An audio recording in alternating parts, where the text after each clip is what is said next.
तो साढ़े चाहेगी गुरप्रीत जी, उन्होंने जोरदार ताली बजावांगे। परमेश्वर की जो दुआई बनी है उसे आप सारे अवार्ड देने जा रहे हैं। Thank you so much. मैं सबसे पहले प्रभु का धन्यवाद कर रही हूँ कि मैं आपके सारे के चैनल पर सुनता। आपको हिंदी समझ आती है सबको? हाँ जी। ठीक है, तो मेरा नाम गुरप्रीत कौर है और मैं स्टाफ नर्स हूँ और उसके साथ साथ मैं प्रभु की सेवकाई भी करती हूँ। मैं अपनी टेस्टिमनी आपसे शेयर करना चाहती हूँ कि मैं पंजाबी इंडस्ट्री में सिंगर थी पहले और मेरे 2-3 सॉन्ग्स अच्छे चल गए थे, लेकिन जब मैंने देखा कि वहाँ पर अंधकार से भरा हुआ सब कुछ है, मतलब वहाँ पे अगर शूटिंग होती थी तो जो सिंगर थे वो 5 मिनट की स्क्रीन पे आने के लिए भी वो नशा करते थे, क्योंकि वो जो स्क्रीन पे आपको दिखाते हैं, जिन गानों पे आप नाचते हो ना, वो बिल्कुल भी वैसी नहीं है। वो रियल लाइफ में बिल्कुल अंधकार में छुपे हुए हैं, वो अंधकार में बिल्कुल छिपे हुए हैं। वो नशे करते हैं, वो बहुत कुछ ऐसी चीजें यूज करते हैं जो आपको पता भी नहीं होगी। तो उसके बाद मैंने सोचा कि मेरा मकसद क्या है मेरी लाइफ का। मैं स्टाफ नर्स थी, एक मिशन हॉस्पिटल था, वहाँ पे वो सब ऐसे बुलाते थे कि नॉन बिलीवर्स जो हैं, जो अविश्वासी हैं, वो भी आके हमारे साथ प्रार्थना करें। मैं वहाँ पे यीशु मसीह का मजाक उड़ाती थी और मैं गालियाँ भी देती थी कि ये क्यों लटका रहता है, और मैं हंसती थी उन पर। मैंने कहा कि क्रिश्चियन तो खुद ही नहीं यीशु मसीह को इतना सीरियस ले रहे, तो मैं क्यों सीरियस लूँ। तो फिर उसके बाद एक पास्टर की बेटी थी जिसने मेरे लिए प्रार्थना की, क्योंकि मेरी ओवरी में सिस्ट था, मेरी ओवरी में एक रसौली थी, तो मैं सारा दिन रोती रहती थी उस दर्द के कारण। तो जब उसने मेरे लिए प्रार्थना की, तो जब मैंने रिपोर्ट करवाई तो वो बिल्कुल नॉर्मल थी। और एक स्टाफ नर्स होने के बावजूद मैं इस बात पे कैसे विश्वास कर सकती थी, ये मैं भी नहीं जानती। मैं बिल्कुल शॉक्ड थी। मैंने जब देखा, मैंने कहा कि ये खुदा ही है जो ये कर सकता है, तो मैंने उस खुदा को और भी जानने की कोशिश की। और जब मैंने बाइबल को पढ़ा तो मुझे पता चला, मुझे एक क्वेश्चन का आंसर मिला कि मैं इस दुनिया में क्यों हूँ और मुझे क्या काम करना है। उसके बाद मैंने एवेंजलिज्म शुरू किया। 2020 में जब मैं प्रभु में आई थी तब भी मैं अच्छे से नहीं चलती थी, मुझे पुराना मेरा पास्ट जो था मुझे पीछे खींचता था। लेकिन 2022 में जब मैंने फास्टिंग में बढ़ना शुरू किया और प्रभु में और भी चलना शुरू किया, तो सारे पास्ट कनेक्शन मुझसे टूटते गए और मैं बहुत ज्यादा व्यभिचार में थी। मैं लड़कों से बातें भी करती थी और नशों में भी थी। लेकिन जब वो खुदा ने मेरा हाथ पकड़ा तो फिर उसने मुझे अपने कामों के लिए उठाया।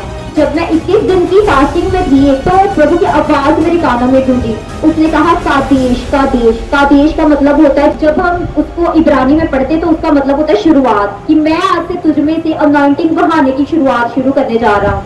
और आज मेरे द्वारा जहाँ पे जाती हूँ प्रभु ऐसे काम करता है कि बीमारों को शिफाई मिलती है और जो दुष्ट आत्मा के जकड़े होते हैं वो आजाद होते हैं, उनके बंधन खुलते हैं। और ऐसे ही प्रभु मुझसे और भी ज्यादा मुझसे काम करना स्टार्ट हो गया। और आज भी ऐसा कोई दिन नहीं है जब मैं प्रभु की उपस्थिति में नहीं बैठती, क्योंकि सब कुछ जिससे हमें मिलना है, अगर तुम उसकी उपस्थिति में नहीं बैठोगे तो तुम्हारा जीवन खाली है, कुछ भी नहीं हो। तो मैं एक स्टाफ नर्स हूँ और 7-8 घंटे की ड्यूटी करके भी उसके बाद मैं 3 घंटे प्रभु को देती ही देती हूँ। चाहे कई बार मैं फुल नाइट प्रेयर में भी होती हूँ, कई बार मैं फास्टिंग में रहती हूँ, 11-11, 12-12 दिन ऐसे फास्टिंग में रहती हूँ। लेकिन मुझे पता है कि मुझे क्या करना है। मुझे आत्मिक आशीषों की चाह है, मुझे इस दुनिया की कोई चाह नहीं है, क्योंकि मैंने उसका स्वाद चख लिया है। अगर आप भी उसका स्वाद चखोगे तो आपकी लाइफ को वह ऐसे चेंज करेगा कि आप कभी भी पीछे मुड़ के देखना नहीं चाहोगे, कभी भी आप पाप करना ही नहीं चाहोगे। आप कहोगे कि ऐसी उपस्थिति मुझे हर टाइम अपनी लाइफ में चाहिए। मैं जहाँ जाऊँ, जहाँ खाऊं पीऊं, जहाँ बैठूं, जहाँ चलूं फिरूं, लोगों से बातें करूं, हर वक्त खुदा मुझ में से होकर बात करे। और आज भी ये मैं जो टेस्टिमनी दे रही हूँ उसके अनुग्रह से दे रही हूँ। मेरा इसमें कुछ भी नहीं है, मैं हमेशा घटूं और वो बढ़े, क्योंकि वो अभिमानियों से नफरत करता है। आज जब प्रभु के सामने दीन बनोगे तो आपको श्रोमणी बनाएगा। जब मैंने वचन को पढ़ा, मैंने उसको अपने अंदर ग्रहण किया और उस पर चली, तो मुझे पता चला कि असली ग्लोरी क्या होती है। जिस ग्लोरी में जीसस चलते थे उसी ग्लोरी पे चलना कितना आसान है जब हम प्रभु को अपना देह सिर्फ दे देते हैं, क्योंकि प्रभु एक आत्मा है। उसको तो आपकी शरीर चाहिए काम करने के लिए, क्योंकि उसने आपको याजक बनाया है। वो चाहता है, वो कहता है कि तुम मुझसे भी बड़े बड़े काम करोगे। आपको चाहिए कि रोज सुबह उठकर सबसे पहले प्रभु को बोलो कि प्रभु आज तो फिर से मुझ पर विश्वास कर और मैं अपनी आत्मा, अपनी देह और अपने प्राण को, अपनी सेंसेस को तुझे देता हूँ, ताकि तू इनमें से होकर कार्य करे। मेरा कुछ भी नहीं है, सब तेरा है। मैं अपनी जीवन की आखिरी सांस तक तेरे लिए यूज हो जाऊँ। ऐसी प्रार्थना आपकी होनी चाहिए और प्रभु आपको एटर्नल लाइफ में उस अनंत जीवन में भी ऐसे ओहदे पे बिठाएगा कि आप इस जीवन को देखकर, अपने पिछले जीवन को देखकर बहुत सराहना करेंगे कि अच्छा हुआ कि मैंने धरती पर रह के ऐसे ऐसे काम किए।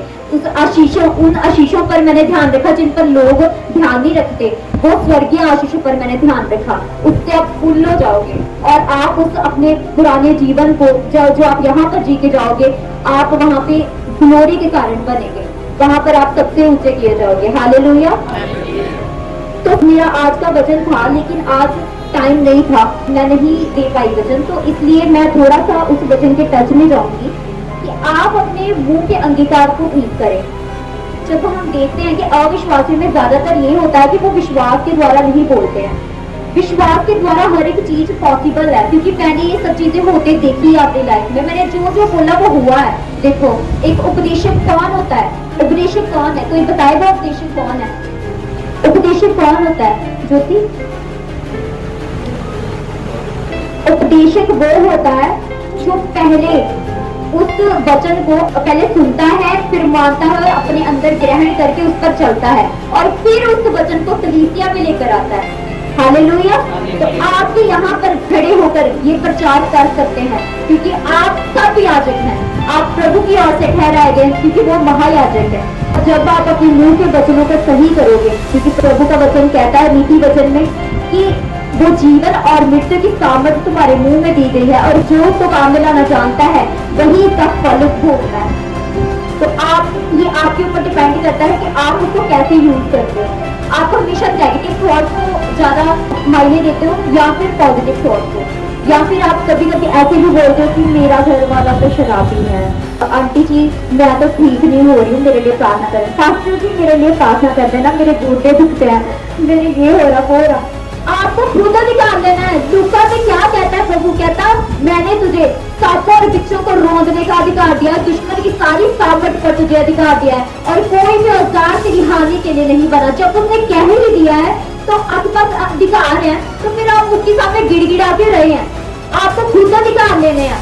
आप खुद अपने याजक को, अपने शरीर को पवित्र रखना आपका काम है। जब आप पवित्र बनोगे तभी वो आप में से रहना शुरू होगा, आप में से चलना फिरना और आप में से कार्य करना शुरू होगा। हालेलुया। तो आपको जगने की जरूरत है। अपने आत्मा में ठंडे ना रहे, क्योंकि प्रकाशित वाक्य कहता है ना तो तुम ठंडे हो तो ना ही तुम गर्म हो, तुम गुनगुने हो, इसलिए मैं तुम्हें मुंह से निकालने पर हूँ।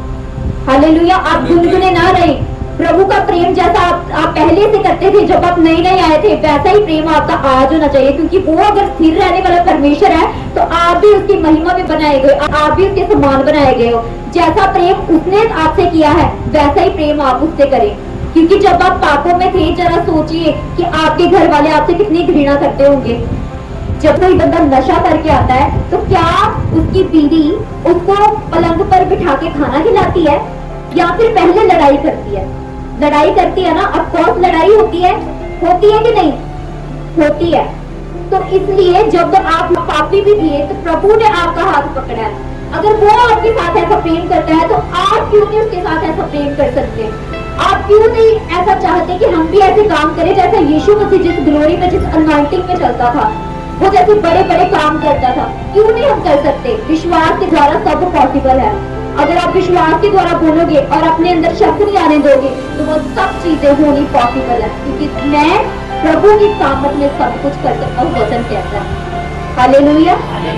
तो आज का वचन आपके दिलों में, आपके हृदय की पट्टियों पे लिखा गया होगा कि आप इसको जानकर और इस वचन को हृदय में रख कर वो सभी चीजें प्रभु के लिए माने और करें भी, अपनी लाइफ में उसको प्रैक्टिकल वे में करें। सिर्फ सुनने से कुछ नहीं होगा, आपको प्रैक्टिकल करना होगा, आपको ऑन दी स्टेज आना होगा। जब आप ऑन दी स्टेज आओगे तो लोग आपको देखेंगे, लोग आपके विश्वास को देखकर प्रभु को जानेंगे कि इनका प्रभु कितना महान है। हालेलुया। विश्वास करेंगे लोग। आज की जनरेशन ऐसी है कि वो बोलने से नहीं बट कामों के द्वारा विश्वास करती। जहाँ पर प्रभु का काम होगा वो वहीं पर विश्वास करेंगे। हालेलुया।